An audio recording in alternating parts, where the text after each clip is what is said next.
after the absolute slaughter, which was Preston versus Huddersfield Town yesterday. I am discussing the negatives, the positives, and the outcome that match has. So obviously, it's the is it Carabao? Yeah. Obviously, that trophy doesn't matter too much because neither team will go far in it. I think it's only, yes, you have a surprise, maybe a National League team get to like the quarterfinals. After that, it's done.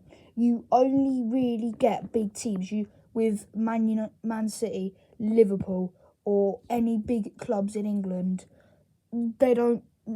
Smaller clubs don't go far in a competition like that. But I tell you what, 4-1 is embarrassing for Huddersfield Town. They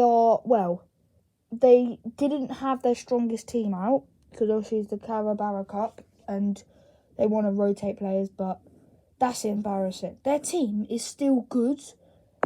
I think it's Danny Schofield. Honestly, I like the man and all, but I don't think he's a fit for Huddersfield, and I think if they get someone better, then they might do well. But I've said this for years. Obviously, they had Corberan last year, who's their best manager since they were in the Premier League last time, I'd say, in my opinion.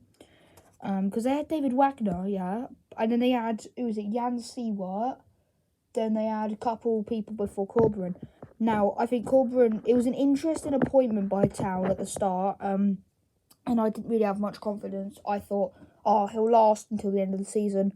They'll get a new manager in.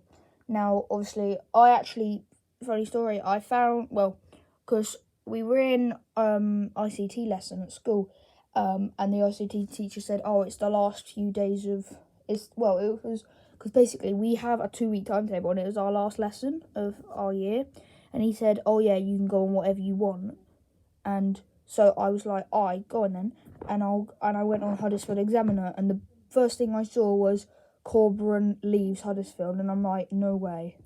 And so I looked further into it, and I'm like, he's actually left. So now Huddersfield don't have a manager, so they appoint Danny Schofield. Now, I don't think it's because they wanted a good manager, it was because he was cheap, right? And yeah, so it's an absolute devastation that it's Preston. I can understand if it's, a big club like Man City or Liverpool or Chelsea or someone, but it's Preston. They're tiny, But yeah, that's why I'm gonna wrap it up.